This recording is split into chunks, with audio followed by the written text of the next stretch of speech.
अस्सलाम वालेकुम स्टूडेंट्स। आज हम लोग देखेंगे कि 10th क्लास की हमारे पास केमिस्ट्री की स्कीम क्या आई है 2024 की, जिसमें अगर हम मल्टीपल चॉइस क्वेश्चंस की बात करें तो हमारे पास कौन कौन से चैप्टर से 12 MCQs के सीक्वेंस में आएंगे वो आप देख सकते हैं। चैप्टर नंबर 9 से हमारे पास 2 MCQs आएंगे, चैप्टर नंबर 11 से 1 MCQs, चैप्टर नंबर 13 से 2 MCQs और चैप्टर नंबर 15 से 2 MCQs, चैप्टर 10 से हमारे पास 2 MCQs हैं, चैप्टर 12 से 1, चैप्टर नंबर 14 से 1 और चैप्टर नंबर 16 से 1। इस तरह हमारे पास MCQs का ये सीक्वेंस गिवन है, जिसमें हमारे पास 12 MCQs आएंगे। आपके पास चैप्टर डिवाइडेड हैं, आप देख सकते हैं कि उनमें किस तरह इंपॉर्टेंट MCQs आ सकते हैं। उसके बाद अब हम इसके शॉर्ट क्वेश्चंस की तरफ चलते हैं। जैसे कि शॉर्ट क्वेश्चंस हमारे पास 48 मार्क्स के होते हैं टोटल, लेकिन अगर हम इनकी डिवीज़न देखें तो हमारे पास 3 पार्ट्स में ये डिवाइड होते हैं। पहले पार्ट में हमें कोई से 5 शॉर्ट क्वेश्चंस करने होते हैं। अब आप देख लें कि क्या सीक्वेंस है उनका।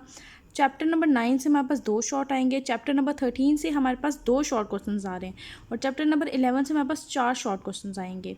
अगर हम नेक्स्ट पार्ट पे जाएँ तो हमें फिर से अब कोई से भी 5 शॉर्ट क्वेश्चंस अटैम्प्ट करने हैं जो हमारे पास 10 मार्क्स के होंगे।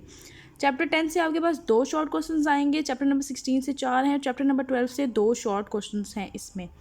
अच्छा, और जो लास्ट पार्ट है हमारे पास शॉर्ट क्वेश्चंस का, वो भी 10 मार्क्स का है, जिसमें चैप्टर नंबर 15 से हमारे पास सिर्फ 4 शॉर्ट क्वेश्चंस हैं और चैप्टर नंबर 16 से 4 शॉर्ट हैं। अटैम्प्ट हमें इसमें से कोई से भी 5 करने होंगे। हमारे पास 8 शॉर्ट होंगे और हमें उसमें से कोई से भी 5 शॉर्ट अटैम्प्ट करने होंगे।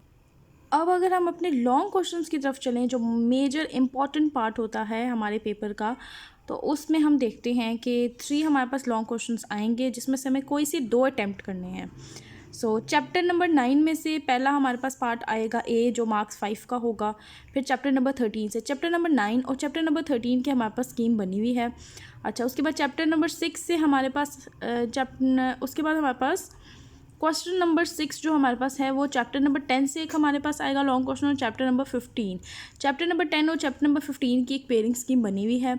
उसके बाद हमारे पास क्वेश्चन नंबर 7 जो है हमारे पास लास्ट क्वेश्चन, उसमें हमारे पास चैप्टर नंबर 12 और चैप्टर नंबर 16 को पेयर किया गया है।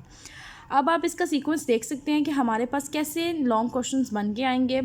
अगर आपको ये सीक्वेंस समझ आ गया तो आप अपना पेपर बहुत ईजीली अटैम्प्ट कर सकते हैं, क्योंकि इसमें आपको इजीली गिवन है कि आपने कौन कौन से चैप्टर को किस चैप्टर के साथ रिलेट करके तैयारी करनी है।